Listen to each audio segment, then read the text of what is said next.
अध्याय 4 बाल विवाह भाग 2। नमस्कार साथियों, मेरा नाम शुभम तिवारी है।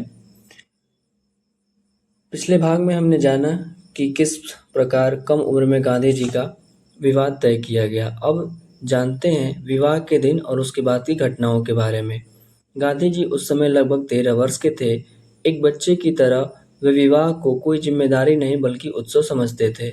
उनके मन में अच्छे कपड़े पहनने, बारात निकालने और स्वादिष्ट भोजन करने का उत्साह था।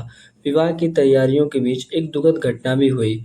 गांधी जी के पिता राजकोट से पोरबंदर आते समय दुर्घटना के शिकार हो गए। उन्हें गंभीर चोटें आईं, लेकिन फिर भी उन्होंने विवाह समारोह में भाग लिया। उस समय बालक गांधी का ध्यान अपने पिता की पीड़ा से अधिक विवाह के उत्सव पर था। बाद में जब वे बड़े हुए तो इस बात को याद करके उन्हें आत्मग्लानि हुई। गांधी जी लिखते हैं कि विवाह के दिन की सारी घटनाएं आज भी उनकी स्मृति में जीवित है। विवाह मंच, 7 फेरे, रस्में और पहली बार पत्नी के साथ रहने का अनुभव, सब कुछ उन्हें स्पष्ट याद था। लेकिन वे यह भी स्वीकार करते हैं कि वे और उनकी पत्नी दोनों ही बच्चे थे।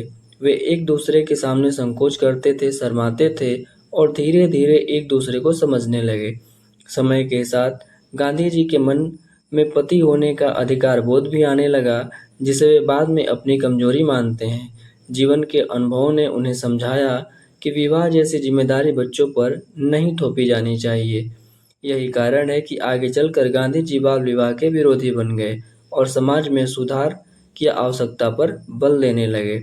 इस अध्याय से हमें यह शिक्षा मिलती है कि परंपरा चाहे कितनी भी पुरानी क्यों न हो, यदि बच्चों के विकास और स्वतंत्रता में बाधा बने तो उस पर पुनर्विचार आवश्यक है। धन्यवाद। फिर मिलेंगे अगले अध्याय में।